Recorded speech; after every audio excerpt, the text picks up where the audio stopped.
استغفر الله العظيم استغفر الله العظيم استغفر الله العظيم اللهم صل وسلم وبارك على سيدنا مولانا محمد وعلى آله وصحبه أجمعين.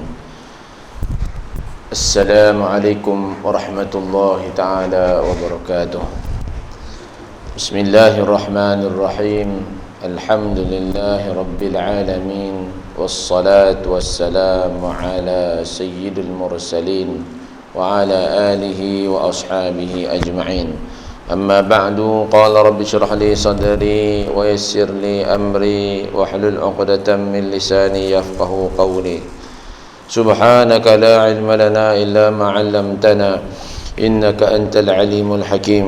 ولا حول ولا قوة إلا بالله العلي العظيم.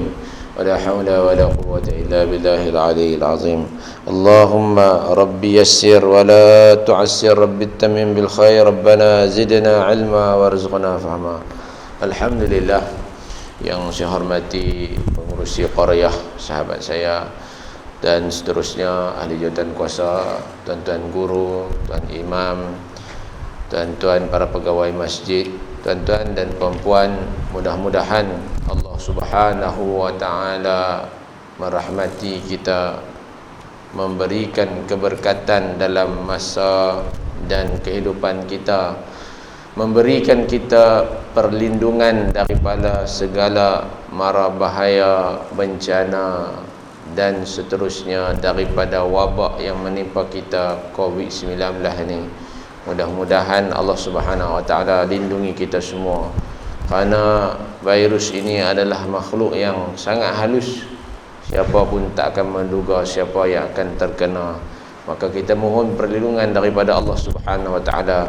Mudah-mudahan Allah lindungi kita, lindungi ahli keluarga kita, sahabat-sahabat kita dan seluruh kaum muslimin dan muslimat.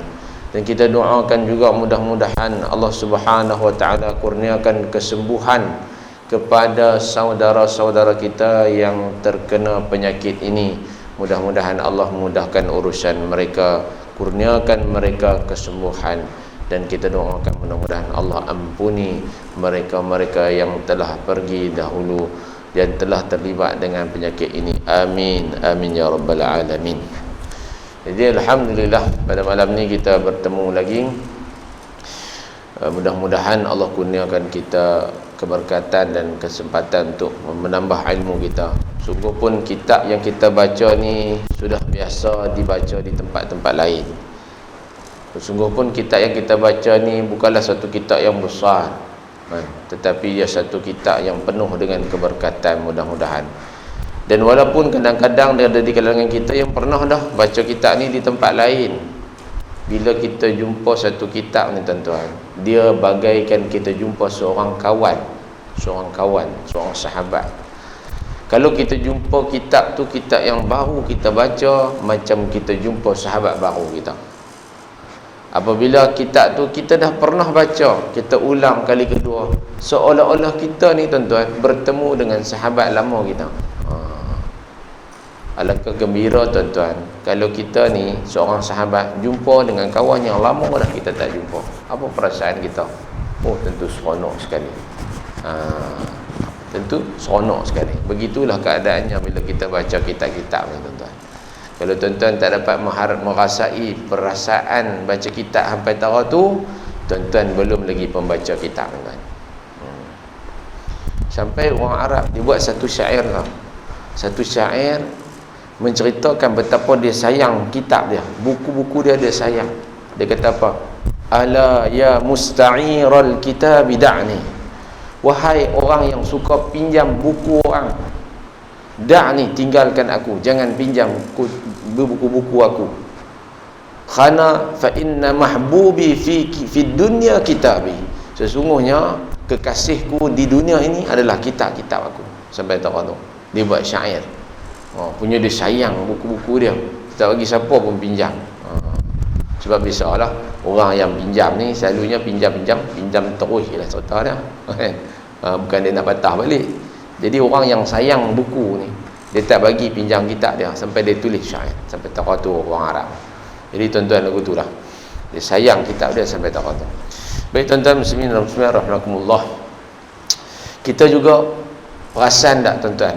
Tuan-tuan ni duduk dalam bulan Rabiul Awal. Kita baru masuk Rabiul Awal. Bila? Ahad baru ni. Rabiul Awal ni sungguh pun bukanlah bulan yang ada disebut ada kelebihan apa-apa. Tapi bulan ini mengingatkan kita kepada baginda Nabi sallallahu alaihi wa alihi wasallam. Kita sayang Nabi kita. Sebab tu bila mai tarikh yang mengingatkan kita, bulan yang mengingatkan kita kepada Nabi sallallahu alaihi wasallam, tentulah kita menjadi orang yang paling gembira, seronok, dan kalau bolehlah nak bulan macam ni ada selalu. Pasal apa? Bulan ni kita ingat kat Nabi kita, orang yang paling kita sayang, kita cinta, orang yang sangat menyintai kita lebih daripada ibu ayah kita cinta pada kita. Maka kerana itu saya menyuruh diri saya sendiri dan semua tuan-tuan dan perempuan, pada bulan ini tuan-tuan, mari kita sama berperbanyakkan selawat kita pada Nabi kita Muhammad sallallahu alaihi wasallam. Yang Nabi kata minimumnya kita selawat kat Nabi berapa kali? Paling kurang berapa kali? Satu hari paling kurang berapa kali? 10 kali paling kurang. Nabi kata dalam satu hadis, Nabi sebut siapa yang selawat 10 kali, halas lahu syafaati yaumal qiyamah, dia akan beroleh syafaatku pada hari kiamat. Selawatlah walaupun 10 kali, jangan tinggal. Kalau lagi bagus, 100 kali. Lagi bagus lagi, tambah sampai 1000 kali. Bagi banyak selawat pada bulan ni. Dan kalau bolehlah tuan-tuan, kalau dulu mungkin kita selawat macam tu saja, sekadar sebut di mulut. Tapi tahun ni tuan-tuan, bagilah kita selawat tu biar ada perasaan dalam hati kita. Kita hayati selawat tu. Baca selawat tu seolah-olah kita baca tu kita bersama dengan Nabi SAW, ataupun kita baca tu kita rasa rindu kat Nabi SAW, ataupun kita baca tu kita mohon pada Allah dan kurniakan kesejahteraan dan selawat kepada Nabi Muhammad sallallahu alaihi wasallam. Sebab ada hadis sebut bila Nabi ni dengar kita selawat kat dia, dia akan membalas selawat kita tu di alam sana. Dia akan balas selawat. Jadi tuan-tuan, selawatlah sungguh-sungguh, selawat daripada hati maksud saya. Maksud saya kita selawat dengan penghayatan, selawat daripada hati. Selawat sungguh-sungguh, Allahumma salli ala sayyidina Muhammad wa ala ali sayyidina Muhammad. Selawat sungguh-sungguh kat Nabi sallallahu alaihi wasallam. Mudah-mudahan Allah kurniakan kita segala kelebihan dan keberkatan yang ada dalam selawat. Sungguhnya selawat ni banyak sangat faedah. Ulama karang dalam kitab banyak sangat faedah dah. Menyembuhkan penyakit, mengabulkan doa. Doa kita kalau tak ada selawat kat Nabi, dia tak susah nak kabul. Sebab dalam Quran sebut macam tu. Jadi sebab tu berselawatlah kita tuan-tuan. Banyak-banyak selawat. Moga-moga Allah tunaikan kita segala hajat kita dan Allah dekatkan kita dengan Nabi kita Muhammad sallallahu alaihi wasallam di akhir zaman nanti insya-Allah. Baik tuan-tuan.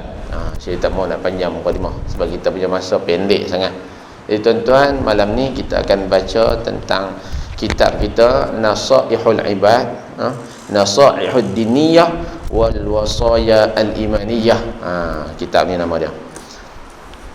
Jadi malam ni kita akan baca bicara diri penulis. Kita akan baca tentang siapakah penulis kitab ni. Kadang-kadang kita mengaji tapi kita tak tahu pengarang dia siapa. Jadi seeloknya kita kenal siapa yang karang kitab ni. Itu lebih baik. Baik tuan-tuan. Bismillahirrahmanirrahim. Qala musannif rahimahullahu taala wa nafa'ana bi'ulumi fi darin amin. Mukadimah penulis ini ditulis oleh seorang ulama daripada Mesir, iaitu bekas mufti Mesir, Hasanain Muhammad Makhluf. Dia tulis. Baik. Beliau adalah, dia kata, Syekhul Islam dan atau Maha Guru. Kalau kita di sini kita panggil apa? Tuan Guru lah. Orang Arab dia panggil Syekh. Syekh ni ada dua maksud. Syekhul Islam ni maksud dia syekh bagi orang Islam semuanya. Maknanya dia ulama yang ada taraf yang sangat tinggi, setanding dengan Syekh Yusuf Qaradawi, Syekh Ramadan Al-Buti, yang bagi manfaat banyak pada orang Islam. Syekhul Islam, syekh kita semua. Dan syekh ni ada dua maksud tuan-tuan. Satu, syekh ni maksud dia orang tua. Satu syekh ni maksud dia orang tua. Macam mana disebut dalam Quran kan, ketika Nabi Ibrahim alaihi salam diberitahu tentang dia akan mendapat anak dan isterinya akan mengandung, dia terkejut. Dia kata apa? Aalidu wa ana ajuzun wa hadha ba'li syaikha. Adakah akan mengandung aku ni sedangkan aku ni orang tua, ajuz, wa hadha ba'li syaikha, suami aku ni syaikha, tua dah, orang tua. No. Jadi satu syekh ni, kataan syekh maksud dia orang tua, umur 60, 50, 60 ni orang tua. Nah, jadi kalau orang panggil kita syekh ni ada dua maksud lah. Sama ada kita ni orang pandai agama ataupun kita ni orang tua lah. Pernah satu ketika saya dengan seorang sahabat ni, dia orang Patani. Kami duduk rumah dia 2-3 hari. Dan saya pun dah tak tahu nak panggil apa. Kita dengan kawan-kawan ni biasalah orang mengaji agama ni panggil syekh lah, panggil syekh. Panggil syekh kat dia. Ni orang alim. Dia kata apa? Dia baca syair tu. Syair Arab. Dia kata apa? Za'amatni syaikhan walastu bi syaikhin wa innamas syaikhu man yadubbu labiban. Oh sudah, saya kata benda apa pula dah. Syekh dalam syair tu dia mengatakan ada seorang perempuan ni dia sangka perempuan ni orang tua. Jadi dipanggil orang tua kat perempuan tu. Jadi perempuan tu marah. Perempuan tu kata dia, za'amatni syaikhan walastu bi syaikhin. Aku hang kata aku ni syekh, orang tua. Walastu bi syaikhin, aku bukan orang tua ni. Orang tua adalah orang yang berjalan menggunakan tongkat. Wa innamas syaikhu man yadubu labiban. Syekh ni adalah orang tua yang berjalan dengan tongkat. Tu baru orang tua dia. Aku bukan orang tua, jangan panggil syekh kat aku. Dia marah. Jadi dia buat syair tu. Syair ni sebut dalam matan Alfiyah.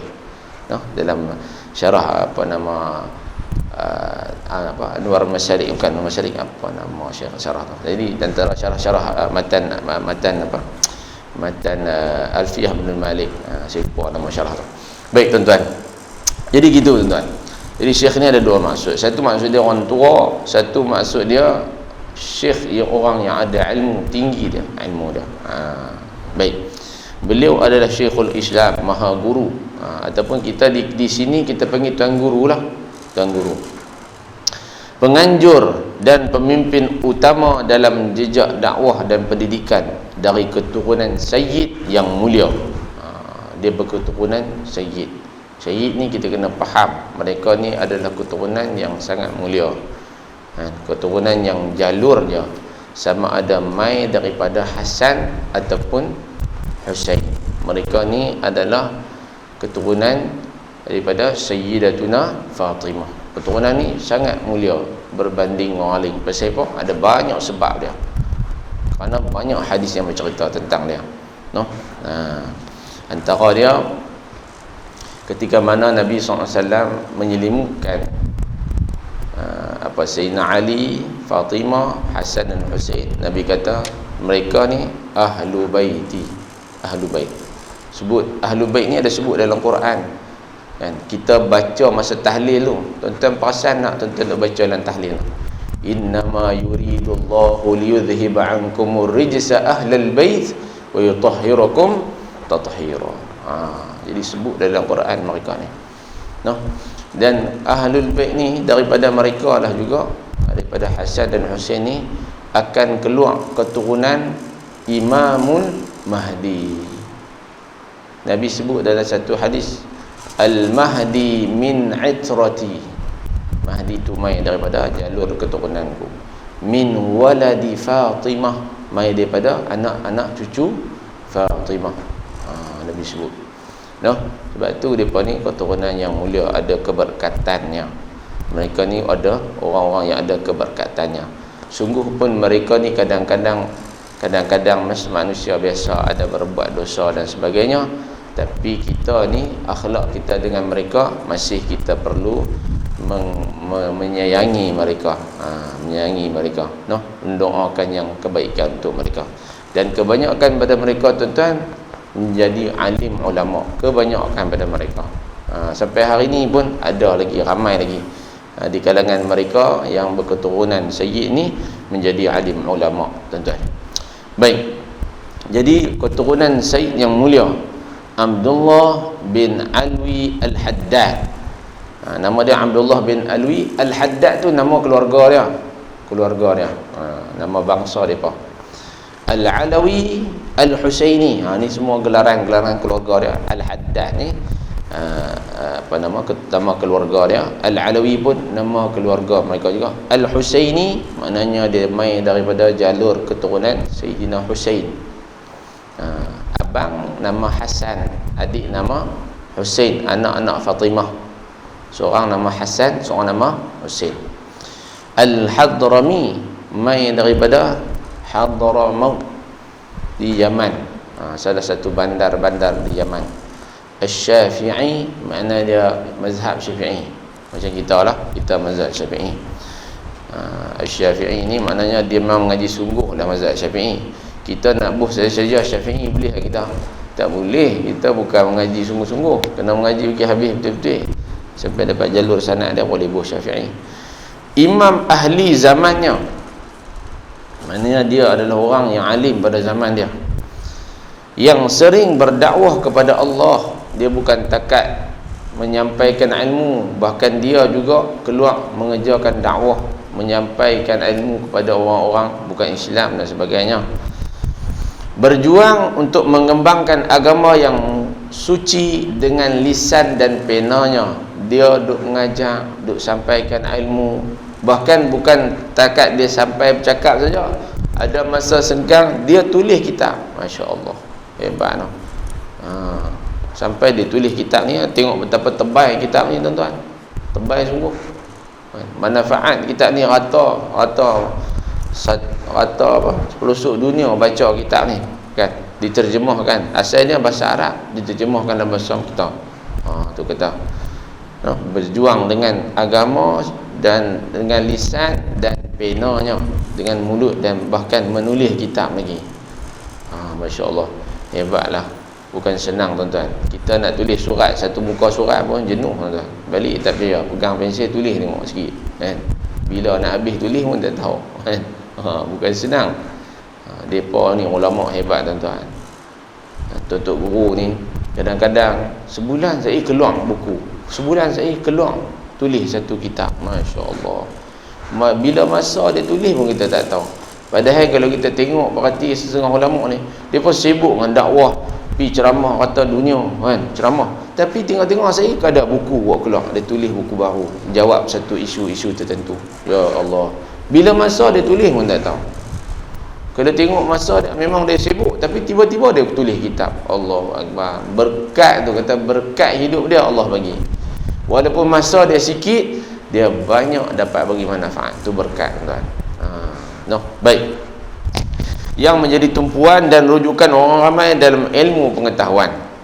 Beliau telah dilahirkan di salah sebuah kampung di kota Tarim. Tarim ni di mana? Iaitu salah suatu kota negeri Hadramaut yang terkenal. Hadramaut ni di Yaman lah. Yaman ada satu tempat nama Tarim. Pada malam 5 hari bulan Safar tahun 1044 Hijrah. Lama dah no, 1044 lah, 1000 apa? 1000 berapa dah? Saya pun tak ingat.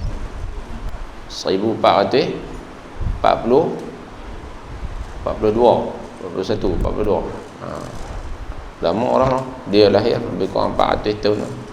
1044. Lebih kurang 400 tahun dah dia. Beliau dibesarkan di kota tersebut yang terkenal sebagai pusat penentapan kaum Ashraf, iaitu keturunan Sayyid ni. Di tempat tu memang, tuan-tuan, kalau tuan-tuan pergi, kebanyakan mereka adalah keturunan daripada keturunan Sayyid ni. Allahu Akbar. Ada seorang sahabat saya pergi sana, ada seorang ulama tu, dia tak suka, dia macam dia tak suka tengok muka orang, dia suka tengok cermin je. Sebab bila dia tengok muka orang kan, dia boleh cerita semua berkenaan orang tu. Dahsyat. Jadi bila pergi sana, Ada satu hari ya, ada dalam satu minggu, satu hari ya boleh jumpa dia. Bila sampai minta nasihat kat dia lah. Selalunya orang pergi kat sana, orang minta nasihat pada dia. Jadi sahabat saya pergi minta nasihat. Dia cerita habis ya. Bila kita sampai kat dia, dia cerita apa yang kita perlu buat, apa yang susah dan sebagainya. Jadi memang di sana macam-macam lah, macam-macam tok guru, macam-macam alim ulama daripada keturunan ni yang hebat-hebat. Baik, di antara dia yang pernah saya jumpa lah, Syekh Habib Ali Al-Jufri. Allahu Akbar. Saya duduk dalam 2 ceramah dia, masya-Allah. Kami dengar ceramah tu di satu masjid. Nama masjid tu kalau tak salah saya Jami' Al-Kuwaiti di Syria. Dia mai di Syria ziarah ulama-ulama.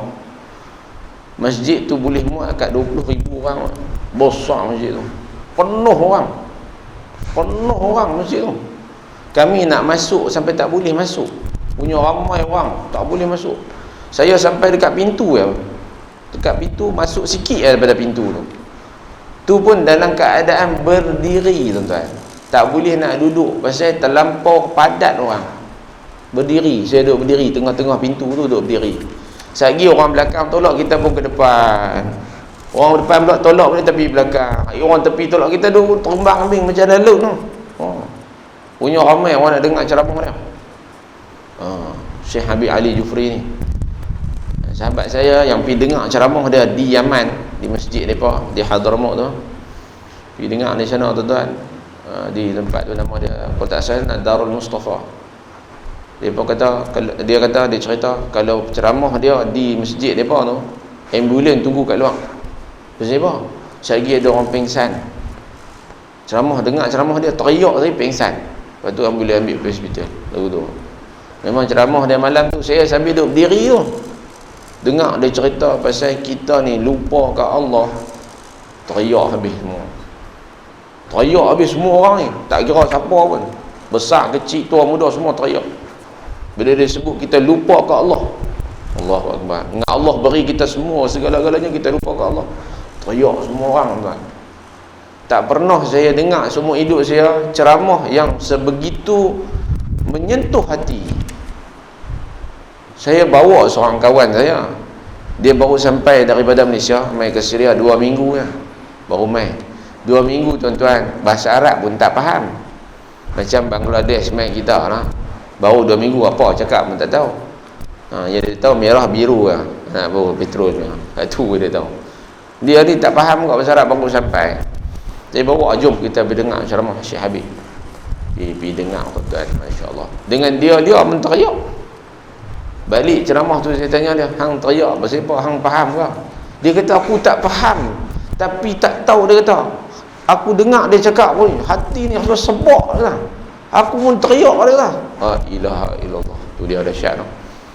Sebab tu kan, saya pernah dengar guru saya sebut, dia kata orang yang hatinya dipenuhi dengan cahaya Allah kan, dia akan bawa cahaya tu masuk ke dalam hati setiap orang. Sebab tu perkataan dia, walaupun orang faham ke orang tak faham ke, perasaan tu akan tersentuh, hati tu akan terbuka dan dia akan menangis. Hebatlah. Payah nak cari dalam dunia ceramah macam tu. Ceramah yang ribu orang pun teriak. Allahu Akbar. Hebatlah, tuan-tuan. Kita ada ceramah macam tu di Malaysia, tapi ribu bukan teriak, gelak kan. Orang Melayu kita suka lawak kan. Tak apalah, buat mana pun janji sampai agama yang penting kan. Bukan salah aku buat lawak tu, tak apa kan. Cumanya kita tak ada macam tu, jarang ada macam tu kan. Ribu orang ni, saya tak boleh duduk berdiri sambil berdiri, tuan-tuan. Teriak tu sambil duduk berdiri dalam keadaan tak selesa, boleh teriak je. Betul tu. Hebat semua. Dia punya cahaya dia tu serampau kuat, meresap dalam jiwa semua orang. Baik, tu hebat ni puan ni, tuan-tuan, keturunan yang Allah Ta'ala beri ni. Baik. Keturunan Syekh, dia kata, yang terkenal sebagai pusat penempatan kaum Ashraf, iaitu keturunan Syekh ini dari keturunan Sayyidina Husain bin Ali bin Abi Talib. Depan ni daripada Husain. Di sanalah beliau mendapat pelajaran Al-Quranul Karim serta menghafalnya. Nampak tak? Mula-mula sekali dia mengaji apa tuan-tuan? Hafal Quran. Mengaji Quran kemudian menghafalnya. Kalau tuan-tuan nak anak tuan-tuan jadi alim ulama, kalau boleh mulakan dengan menghafalnya. Saya masa duduk di Batu Uban sini kan, dulu saya duduk Batu Uban lah, saya duduk tempat lain lah. Masa saya duduk di Batu Uban tu jadi imam situ, saya jumpa seorang pelajar PhD daripada Sudan. Dia duduk dekat kawasan Batu Uban lah. Dia mengaji di USM kan. Jadi malam-malam dia main semayang masjid Batu Uban lah. Saya kalau tok-tok Arab main semayang, saya seronok lah, pergi sembang dengan mereka kan. Itulah peluang nak bercakap Arab pun. Sembang. Tanya orang dia macam-macam lah. Oh, dia tu memang bijak lah, orang Sudan ni, bijak semua. Lepas tu sembang tu saya tanya lah dia masa mana mengaji Quran di sana kan. Dia cerita tuan-tuan, depa di Sudan bila budak tu dah boleh bercakap lah, tahu sebut apa benda kan, depa akan hantar pergi kat tok guru di mana-mana masjid di sana. Dia kata tok guru ni akan ajak budak tu baca Al-Quran dari mulut ke mulut, bukan baca Iqra tak, dia tak baca Iqra, depa baca dari mulut ke mulut sampai budak tu hafal juzuk yang ke-30, juzuk amma tu kan, sampai habis. Tapi tak bagi kenal huruf lagi, baca hafal mulut ke mulut tu. Syekh tu mai, budak tu mai kat syekh tu ulang surah Fatihah 5 kali, satu ayat 5 kali ke 10 kali ke, budak tu pun ikut. Macam mana sahabat-sahabat lu mengaji kat Nabi kan, Nabi ajak Quran tu macam tu, dia pun ajak kat budak-budak yang baru boleh bercakap ni. Tak kira lah kalau budak tu 3 tahun boleh bercakap, 3 tahun dia bagi Quran. Kalau 4 tahun, 4 tahun lah. Bapak dia hantar, syekh tu akan ajak baca satu hari satu surah, sampai dia hafal habis juzuk 30 tu. Bukan 30 juzuk 30, juzuk amma tu habis. Dah habis tu barulah dia buka Quran, dia bagi kat budak tu, dia suruh budak tu tulis balik ayat Quran tu, tulis satu. Baru dia habaq, ini alif, ini lam, ini fathah, ini kasrah, ini sukun. Baru budak tu kenal masa tu. Lagu tu dia baru mengajar. Ya kan, tunggu.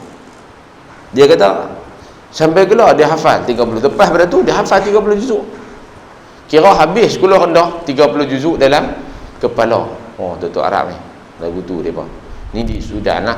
Saya pun tak pernah dengar lagi tempat lain buat itu. Di Sudan dia buat lagu tu. Hebat lah. Jadi bagus tuan-tuan, sebenarnya bagus.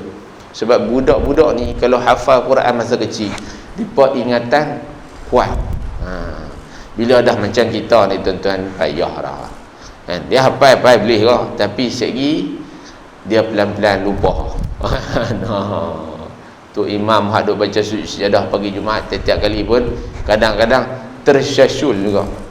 Sebab ada pepatah Arab sebut, ini kebiasaan manusia macam tu lah, al-hifzu fis sighari kan nakhshi fil hajari. Hafal ketika usia kecil macam ukiak di atas batu. Wal hifzu fil kibari kan naqshi fil ma'i. Hafal ketika dah usia lanjut macam tulis atas hayang. Tulis atas hayang nak lekat bawah kan, ukiak atas hayang nak lekat bawah, lekat hilang, kejap hilang begitu lah. Bukan semua lah tuan-tuan, 99.99% lagu tu. Bukan semua. Ada orang tua yang boleh hafal, bukan nak kata ada, tapi tak ramai lah. Sebab tu kita kena jaga pemakanan kita sebenarnya. Jaga pemakanan kita, jaga amalan kita, insyaAllah ingatan kita akan kuat. Baik, jadi tuan-tuan, pertama nampak tak, dia diberi pendidikan yang mula Quran dan hafal Al-Quran di sana. Kebanyakan ulama, profesor dan juga saintis-saintis Islam, kalau tuan-tuan baca sejarah hidup mereka, mula-mula sekali Quran. Sebab Quran ni kunci semua ilmu tuan-tuan. Kalau kita menguasai Quran, kita akan menguasai dunia. Lagu tu. Sebab tu orang Yahudi ni tuan-tuan, dia cuba buat reka cipta benda supaya kita jauh daripada Quran. Dia buat macam-macam, buat WhatsApp, buat Facebook, buat tu. Baik kita kalik tu suara baca Quran, dia baca benda-benda tu. Nampak tak? Dia nak pisahkan kita pada Quran. Sebab dia tahu kalau umat Islam pegang Quran, baca Quran, habis ni bah. Jahanam ni bah, lingkup ni bah.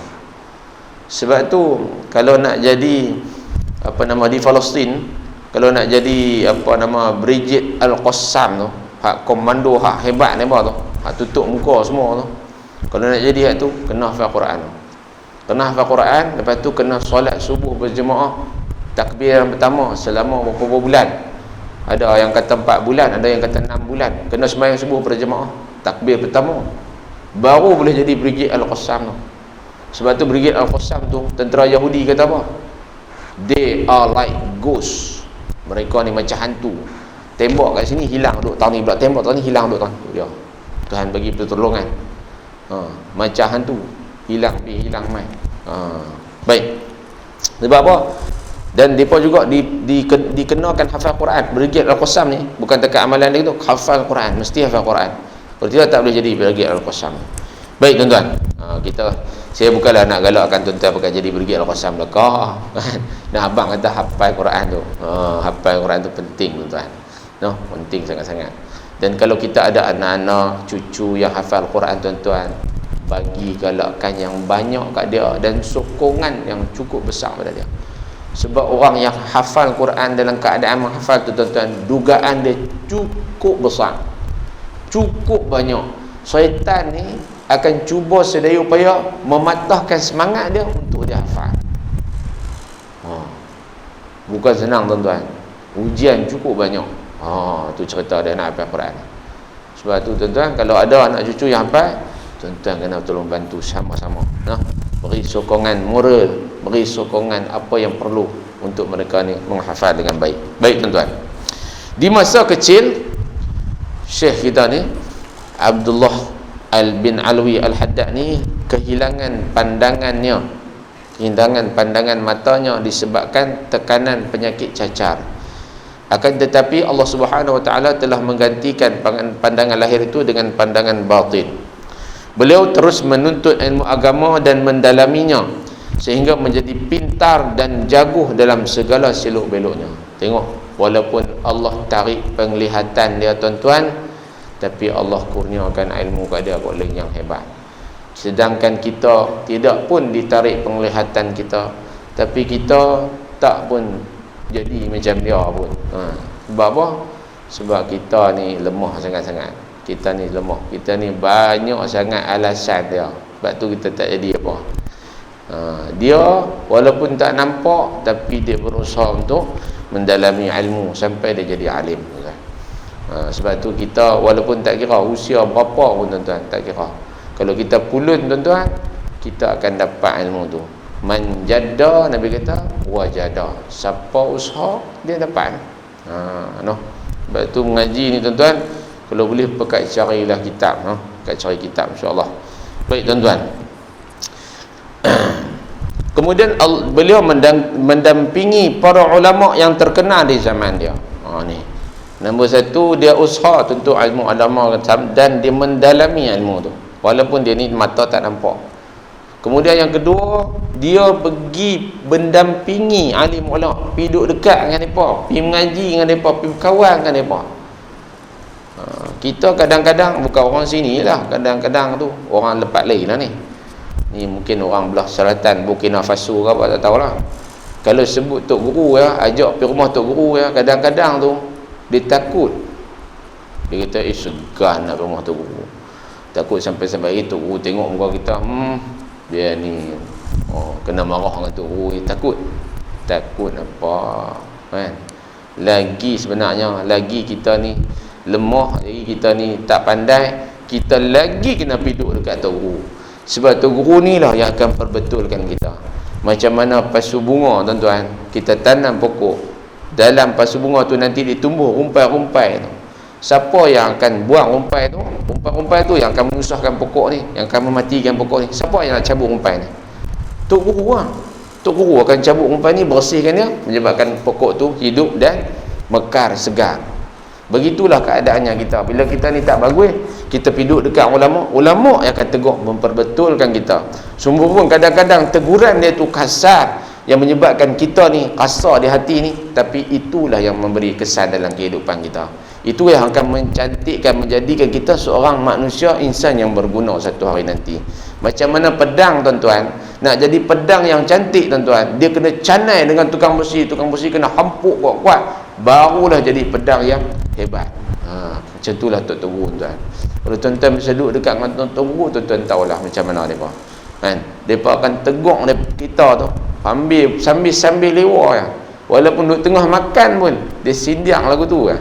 Tok Guru ni hebat lah. Saya duduk 2-3 orang Tok Guru, memang hebat lah. Kita duduk sebelah dia pun, dia boleh tegur kita. Dia duduk makan sambil sembang orang lain, tapi dia cakap tu, dia tegur kita. Allahu Akbar, tuan. Hebat Allah Ta'ala bagi Tok Guru ni. Sebab tu duduk dekat dengan mereka. Kalau boleh damping dengan mereka, berkawan dengan mereka, duduk dengan mereka, insya-Allah kita dapat banyak manfaat. Kan? Ni dalam kawasan kita ni ada alim ulama, kan? Pergi berkawan, pergi duduk dengan mereka.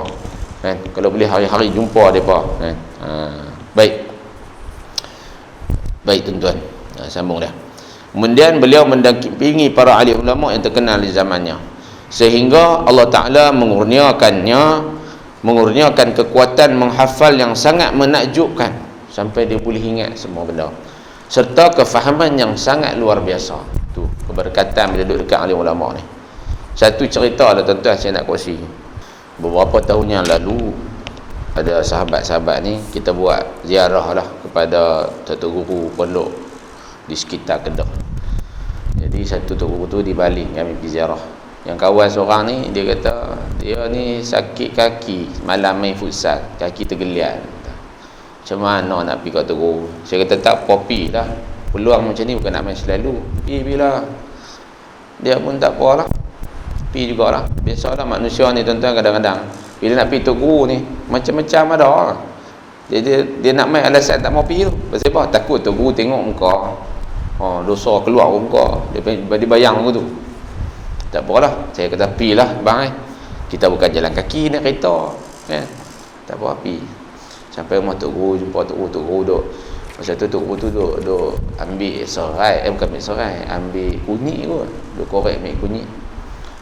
Tok Guru biasa lah pakai kain belekat, baju pagoda kan. Lepas tu dia tengok kami, main. Nampak dari Pulau Pinang, main. Masuk rumah dia duduk ramai-ramai, penuh rumah, tak muat nak duduk kerusi, duduk sila atas lantai. Tok Guru pun buka kitab, baca kat kami apa semua kan. Tok Guru cerita pasal Syiah lah, macam-macam lah. Tok Guru seronok lah orang ziarah dia kan. Lepas tu masa nak balik tu, hak kawan kaki tergeliat tu, masa mula main tu duduk capik-capik lah. Dia bangkit jalan elok-elok Lepas tu dia kata, aku bukan tergeliat kan, dia kata. Masa nak balik nak naik kereta, aku bukan tergeliat. Dia kali tengok, ustaz, tadi saya sakit kaki, lah ni boleh jalan elok. La haula wala quwwata illa billah. Tuan-tuan, pergi ziarah ulama lah, kaki hak sakit tu lega, Masya Allah. Dia jadi depan mata tuan-tuan. Tu saya kata, tu berkat kata main jumpa Tok Guru. Tak kata murut pun, duduk sila lama. Tok Guru cerita, mangkit-mangkit elok kan, sampai lupa kata kaki sakit tu. Masya Allah. Tu antara keberkatan Tok Guru ni. Walaupun nampak besar pakai kain belekat, pakai baju pagoda, tak ada sijil lepas pun PhD ke apa, tak ada kan. Tok Guru pondok. Masya Allah, berkat tu tuan-tuan. Tu yang tak ada. Tu yang tak ada pada kita ni kadang-kadang. Wallahu ta'ala a'lamu bissawab. Mudah-mudahan kisah tu menjadi pengajaran bagi kita. Aku qauli hadza wa astaghfirullah. Assalamualaikum warahmatullahi wabarakatuh. Yang baik daripada Allah, yang lemah tu kekurangan siri saya mohon ampun, maaf silap dan salah. Bismillahirrahmanirrahim. Alhamdulillahirabbil alamin wassalatu wassalamu ala asyrafil anbiya'i wal mursalin wa ala alihi washabbihi ajma'in. Allahumma 'allimna ma yanfa'una wanfa'na ma 'allamtana wa zidna 'ilman wa adaban yuqarribuna ilayk. Allahumma faqihna fid din wa 'allimna ta'wil waj'alna minal rasyidin. Allahumma ij'alna minal ladzina yastami'una al-qawla fayattabi'una ahsana. ربنا عليك توكلنا وإليك نبنا وإليك المصير. ربنا آتنا من حسنة والآخرة حسنة وقنا عذاب النار. اللهم إنا نعوذ بك من البرص والجنون والجذام من سيء الأسقام. وصلى الله على سيدنا محمد وعلى آله وصحبه أجمعين والحمد لله رب العالمين.